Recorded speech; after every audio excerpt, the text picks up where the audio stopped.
இன்றைக்கு 21ஆம் நூற்றாண்டுல ஒரு மிகப்பெரிய ஒரு காலகட்டத்தில் நாம் இருக்கும் பொழுது, குறிப்பாக இஸ்லாமிய பெண்கள் இருக்கக்கூடிய நிலைமை, நாம் செய்ய வேண்டிய கடமைகள், இன்றைய கால சூழ்நிலைகள் பற்றி இந்த அரங்கத்தில் இருக்கக்கூடியவர்களுக்கு அதிகமாக விளக்கமா சொல்லணும் தேவையில்லை.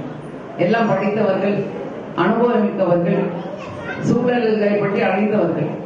அப்ப இந்த இருக்கக்கூடிய அரங்கத்தில் இருக்கக்கூடியவர்களும் இந்த கேமரா மூலமாக இதை பார்க்கக்கூடியவர்களுக்கும் நான் சொல்ல நினைக்கக்கூடிய கருத்து, நமக்கு தடை என்பது எதுவுமே கிடையாது. அந்த தடையை நம்ம உருவாக்கி கொள்றோம்.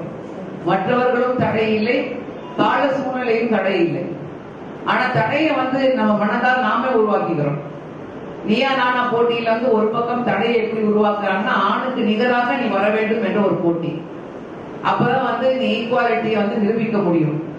பெண்ணினம், பெண் முன்னேற்றம், பெண் உரிமை என்று சொல்லிக் கொண்டு ஆண்களை மட்டும் தட்டுவதும், ஆண்களை எதிரிகளாக காட்டக்கூடிய ஒரு அமைப்பு போயிட்டு இருக்கு. இன்னொரு பக்கம் நான் பெண்ணாக இருக்கக்கூடாது, பெண்ணாக நான் காட்டிக் கொள்ளக்கூடாது, என்னுடைய பெண்ணினத்தை பெண்ணினிசம் ஃபெமினிசத்தை காட்டக்கூடாது, நான் பெண்ணா இருக்கக்கூடாது, வீரத்தன்மையை காட்டணும், நான் என்னுடைய இயற்கை அடையாளத்தை எல்லாம் மாத்தணும். அந்த இயற்கை அடையாளத்தை மாத்தினா இப்ப வரக்கூடிய பல்வேறு ஆபரேஷன்ஸ் நீங்க பாத்தீங்கன்னா, முகத்துல சுருக்கம் இருக்கக்கூடாது, முடி சுருட்டையா இருக்கக்கூடாது, அல்லது முடி நீர்டா இருக்கக்கூடாது, இந்த உடையை நீங்க உடுக்கக்கூடாது என்று நம்முடைய அடையாளத்தை, நம்முடைய ஐடென்டிட்டியை மாற்றக்கூடிய ஒரு மிகப்பெரிய ஒரு மார்க்கெட்டிங் நடந்துருக்கு. அப்ப இந்த போட்டிகள், இந்த சேலஞ்சஸ்க்கு மத்தியில, இந்த சவால்களுக்கு மத்தியில இஸ்லாம் பெண்களை பற்றி என்ன சொல்லுது அப்படின்னு நம்ம பார்த்தோம் என்றால், அல்ஹம்துலில்லாஹ் இன்னைக்கு நேரத்துல முதல் மனிதனை படைத்த பொழுது அல்லாஹ் சுப்ஹானஹு வ தஆலா ஆதம் அலைஹிஸ்ஸலாத்துக்கு ஈடாக அல்லாஹ் படைத்த முதல் படைப்பினமே ஹவ்வா அலைஹிஸ்ஸலாம்.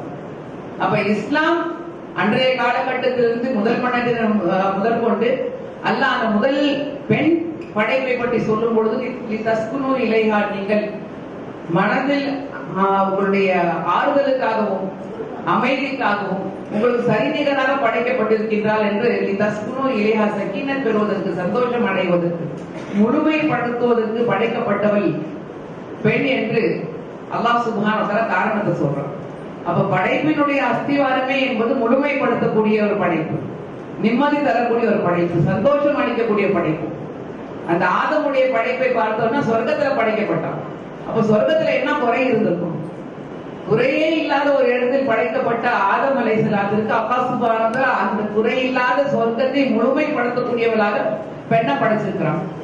அதுல படைக்கும் பொழுது அல்லாஹ் சுப்ஹானஹு வ தஆலா பெண்ணுடைய அழகை பற்றி சொல்லல, பெண்ணுடைய ஃபிகரை பத்தி சொல்லல, பெண்ணுடைய கலரை பத்தி சொல்லல.